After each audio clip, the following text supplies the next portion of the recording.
Hey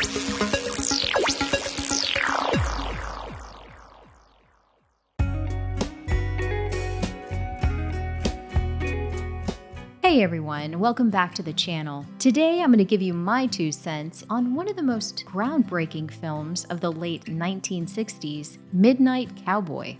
This 1969 classic not only pushed the boundaries of what mainstream cinema could tackle, but it also became the first and only X-rated film to win Best Picture at the Oscars. So let's go ahead and explore why this gritty character study still resonates over 50 years later. The story of Midnight Cowboy follows Joe Buck. I'm Joe Buck from Texas. Yeah, I know, right? A naive young Texan played by Jon Voight, who heads to New York City dreaming of becoming a successful hustler. Oh hell, I'm a hustler, you didn't know that? But reality quickly smacks him in the face. Instead of easy money and glamorous women, Joe finds himself broke, lost, and utterly out of his depth. That's when he meets Ratso Rizzo, played by Dustin Hoffman, a sickly, street-smart con man with dreams of escaping to Florida. Together, these two outsiders form an unlikely bond as they navigate survival in the harsh, uncaring city. And the New York City of this time period is definitely harsh. Midnight Cowboy came to be during a turning point in American cinema. The late 60s saw the decline of the traditional studio system and the rise of New Hollywood.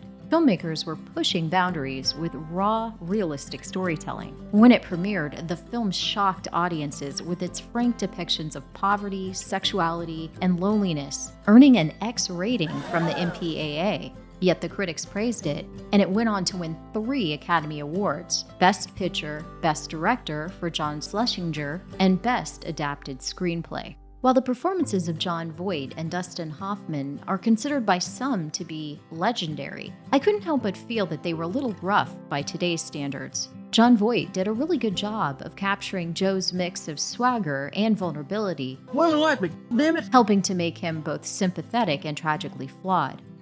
And Dustin Hoffman completely disappeared into the role of Ratso Rizzo, incorporating limping, coughing, and a whole bunch of streetwise cunning into his performance. However, I couldn't help but feel that the accent he used for Rizzo felt a little too cartoonish. I felt it came across as something you might have heard in a 1930s gangster movie. There's no heat here, but, by the time winter comes, I'll be in Florida. No buzzard like you will ever put any cuffs on Rico. Come on, boys. This role was a huge departure from Hoffman's clean-cut image after The Graduate, and he did show incredible range. I just think the accent needed a little more polish.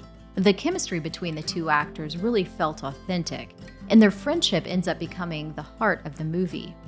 Midnight Cowboy is, at its core, a story about loneliness and the search for connection. Joe and Ratso are 2 men society has cast aside, and they end up clinging to each other in a world that really couldn't care less about them. The film also takes a stab at critiquing the American dream. Joe comes to New York expecting success and glamour, only to find exploitation and despair. Director John Schlesinger uses a gritty, almost documentary-style cinematography to reflect this cold, unforgiving environment. There are several scenes throughout the movie where Joe has fragmented flashbacks of his past. They highlight the trauma that he experienced and shaped him growing up, and they help to give us, the viewer, a deeper understanding of why he's chasing this dream in the first place. Of course, we can't talk about Midnight Cowboy without mentioning its most iconic moments. Ratso's improvised line, Hey, I'm walking here! I'm walking here! Up yours! a perfect snapshot of New York City chaos.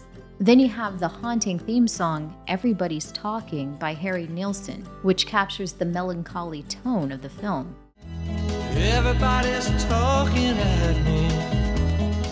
And then there's the heartbreaking final scene, which to this day still remains one of the most powerful endings in cinema history. Even decades later, Midnight Cowboy still feels relevant. Its exploration of urban isolation, friendship, and the struggle to survive speaks to the universal human experiences. The movie paved the way for countless gritty character studies, influencing films like Taxi Driver, Requiem for a Dream, and many more. So if you haven't seen Midnight Cowboy, I would say it's worth giving it a watch, both as a piece of film history and an interesting story about two unforgettable characters. Just be aware that some of the elements to the movie didn't age so well. Good night, sweets. Provolone. So those are my 2 cents on Midnight Cowboy. Let me know in the comments if you plan to give it a shot, and if you do watch it, come back and let me know. And don't forget to like and subscribe for more critiques of classic movies. Thank you so much for watching, and until next time, take care. Why do you get out of here?